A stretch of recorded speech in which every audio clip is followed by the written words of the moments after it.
With the unprecedented developments this week surrounding the Supreme Court and the choice that America may soon have, that is to choose life, I'll be hosting a special edition of Pray Vote Stand tonight at 8 p.m. Eastern Time.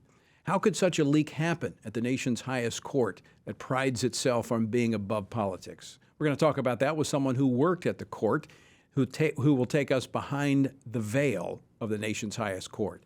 And Senator Dr. Roger Marshall has delivered over 5,000 babies. As a doctor, we'll discuss what this moment in American history really means. That's tonight at 8 p.m. Eastern, prayvotestand.org. Well, as I mentioned, the left is up in arms over the draft opinion from the Supreme Court. The anger is not over the fact that it was leaked, but that it overturns Roe v. Wade. Now, there have been vows to push for the codification of Roe, which is an admission that it never was the law to begin with. There is the push to eliminate the filibuster, the expansion of the Supreme Court, or better known as court packing. And Democrats are trying to rally voters to head for the polls, falsely claiming the draft ruling bans abortion across the country, when in fact it would simply return the issue of abortion back to the legislative process where the courts found it 50 years ago. Will American voters buy what the Democrats are selling? Joining me now to talk about this and more is U.S. Senator James Lankford of Oklahoma. He is a member of the Committee on Homeland Security and Governmental Affairs, and as I mentioned, the chairman of the Values Action Team in the Senate. Senator Lankford, welcome back to the program. Tony, great to see you again. All right, let me just start out of the chute, Senator. What is your take on this leaked draft opinion from the Supreme Court? Well, grateful for the opinion. I hope it actually holds. We don't know at this point. For all of us that have been working so hard to be able to protect the lives of children for so many years, it's a great moment if it holds. And again, we don't know because, again, it's a draft from February. We know it's not the final version. And this particular draft has 5 different justices saying that they're going to overturn Roe and Casey. That's a day of great celebration for so many children that are yet to come. But I'm reserving it and keeping my cautious optimism until we actually get the final version. As far as having a leak coming out of the Supreme Court, it is a horrible day for the Supreme Court because the court has always been a place that's tried to stay above politics. Clearly, this is someone who's trying to inject politics into this moment when the court is all about what does the law say. The legislative branch deals with how do we actually respond to people and the Constitution. The court just deals with what does the law say. And we want to keep them above the political fray. Senator, how do you respond to your Democratic colleagues that are essentially running around saying the sky is falling with this opinion and that the court is imposing its view on the nation? Yeah, it's pretty remarkable. My first comment was when Chuck Schumer came forward and said, we're going to have a vote in the Senate immediately to be able to codify Roe.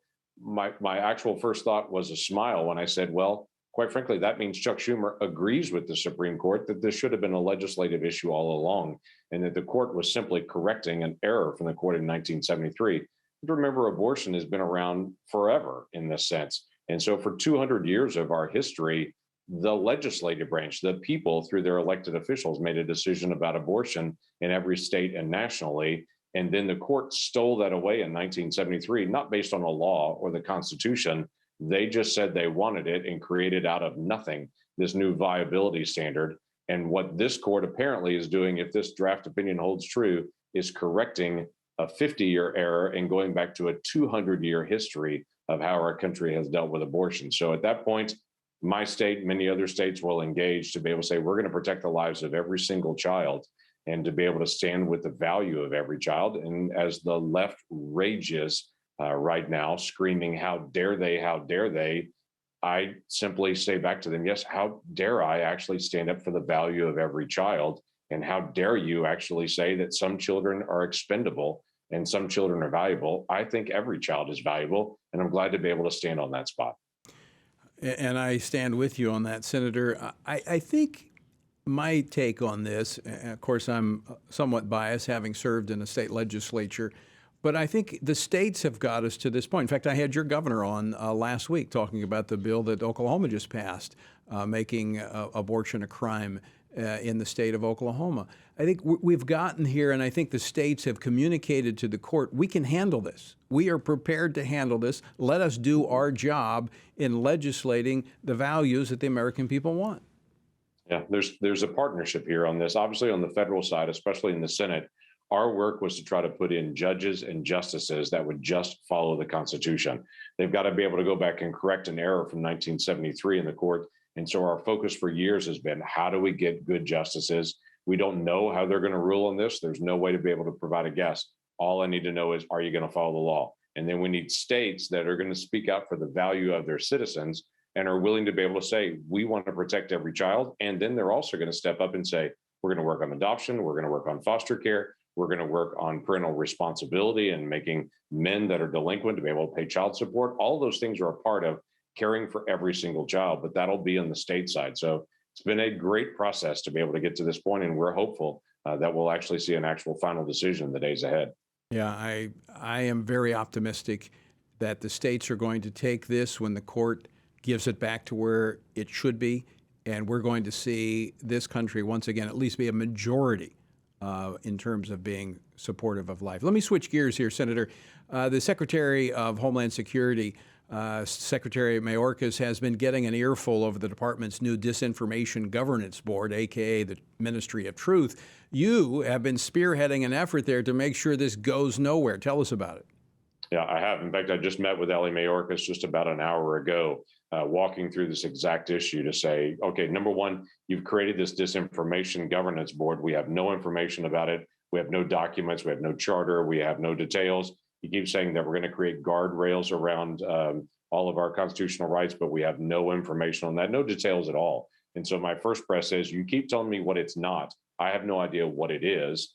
I also am not going to provide funding for this because the FBI already has an entity that deals with criminal issues in disinformation, and the State Department has an entity dealing with foreign terrorism and being able to act on this. So what is this new feature on it? And on top of all that, I said, the person that you selected to be able to run your disinformation campaign is a person who believed that the Steele dossier in 2016 was real and promoted it when it was clearly disinformation, and also set aside Hunter Biden's laptop and said that was actually campaign and accused it of being disinformation when it was actually real, and spread that. So literally his disinformation czar that he's setting up there has been one who has actively been spreading disinformation. So he had no answer for that other than to say, we're going to sit down, I'll get you all the information on it. But we've been very outspoken to say, we're not going to allow funding for this. This is redundant, and this is not consistent with protecting Americans' values to be able to speak. Well, I am once again grateful for you fighting for this on Capitol Hill, for our freedoms and protection of those freedoms. I know, and we're out of time, not able to talk about something else you've been leading on, so we're going to have to get you back on to talk about your efforts to try to prevent this growing relationship between Iran and China, which is a great threat. And we're just, this administration is just rolling out the red carpet for these two countries to work together, who are, quite frankly, an existential threat to America and to many of our allies. Senator, thanks so much for being with us. Always great to see you, talk with you. Always good to see you.